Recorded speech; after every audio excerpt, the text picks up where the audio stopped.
Sir आज JP NIC building में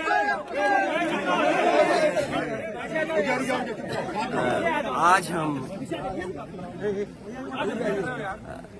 जैसे पहले कार्यक्रम समाजवादी लोग करते रहे हैं उसी तरीके से आज जयप्रकाश जी को संपूर्ण क्रांति के नायक के जन नायक नेता के लिए हर वर्ष हम लोग आज की तारीख में आते थे और ये कोई पहली बार नहीं है कि इस जेपी समाजवाद म्यूजियम में हम लोग माल्यार्पण करने पहली बार आ रहे हों।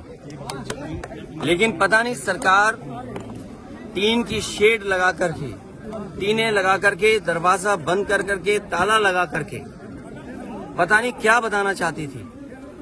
ये वही जेपी हैं जिन्होंने संपूर्ण क्रांति का नारा दिया था और वो इसलिए दिया था कि उन परिस्थितियों में उस समय पर चरम सीमा पर महंगाई थी, चरम सीमा पर बेरोजगारी थी, चरम सीमा पर भ्रष्टाचार था और न जाने कितना उनके साथ देश के समाजवादी नेताओं को जेल जाना पड़ा, इमरजेंसी लगी।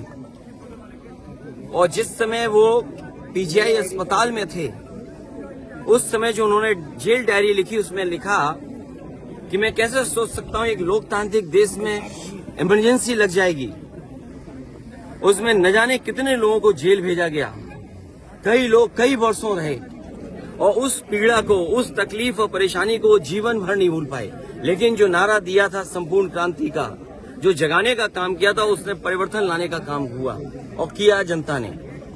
जनता की शक्ति के सामने सरकार की शक्ति का कुछ असर नहीं है। मुझे दुख इस बात का है कि पुलिस लगा करके यहाँ रोक रहे हैं, अधिकारी इस बात के लिए तैयार नहीं है कि किससे पूछें।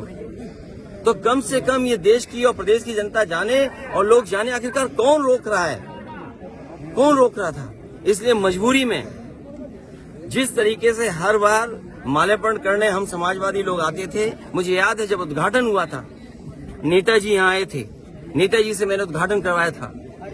एकमात्र देश में समाजवादी नेता के लिए एक ऐसा म्यूजियम बना जिसमें उसके जीवन के बारे में लोग प्रेरणा ले सकते हैं। जो आंदोलन उन्होंने चलाए थाली बजा करके, वो उससे प्रेरणा ले सकते हैं कि सरकार के खिलाफ और लोकतंत्र में कैसे आवाज उठाई जा सकती है।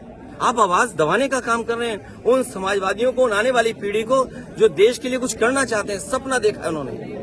ये वही म्यूजियम है जो पूरे उनके जीवन के बारे में बताता है, उसको बंद कर रहे हैं। अपनी कौन सी नाकामी छिपा रहे हैं, अपनी कौन सी ऐसी चीज छिपा रहे हैं जिससे जनता को नहीं आने देते।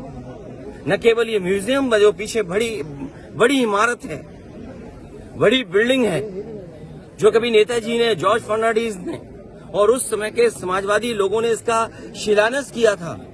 एक सरकार आई जिसने काम नहीं होने दिया, उसके बाद समाजवादी सरकार ने, पिछली सरकार ने इसको शुरू किया और न केवल भारत में बल्कि अगर ये बिल्डिंग बनकर के तैयार हो जाती तो दुनिया में एक पहचान बनती इस बिल्डिंग की कि हाँ, जेपी के नाम पर जिसने इतने बड़े देश के लोकतंत्र को बचाने का काम किया, लोगों को जागरूक किया और एक आवाज दी उन्होंने।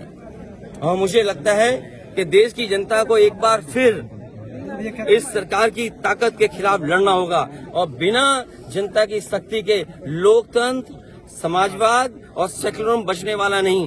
जो आवाज उन्होंने दी थी संपूर्ण क्रांति की, मुझे उम्मीद है कि सभी समाजवादी लोग मिलकर के आने वाले समय में लोकतंत्र बचाएंगे, समाजवाद बचाएंगे, संविधान बचाएंगे और उस संविधान को बचाएंगे जो बाबा साहब भीमराव अम्बेडकर जी ने हम सबको दिया है। और जिस समय बाबा साहब भीमराव अम्बेडकर जी का दिया हुआ संविधान इन्होंने बदल दिया, उसी दिन समझ लें हमारी आजादी भी ये लोग छीन लेंगे।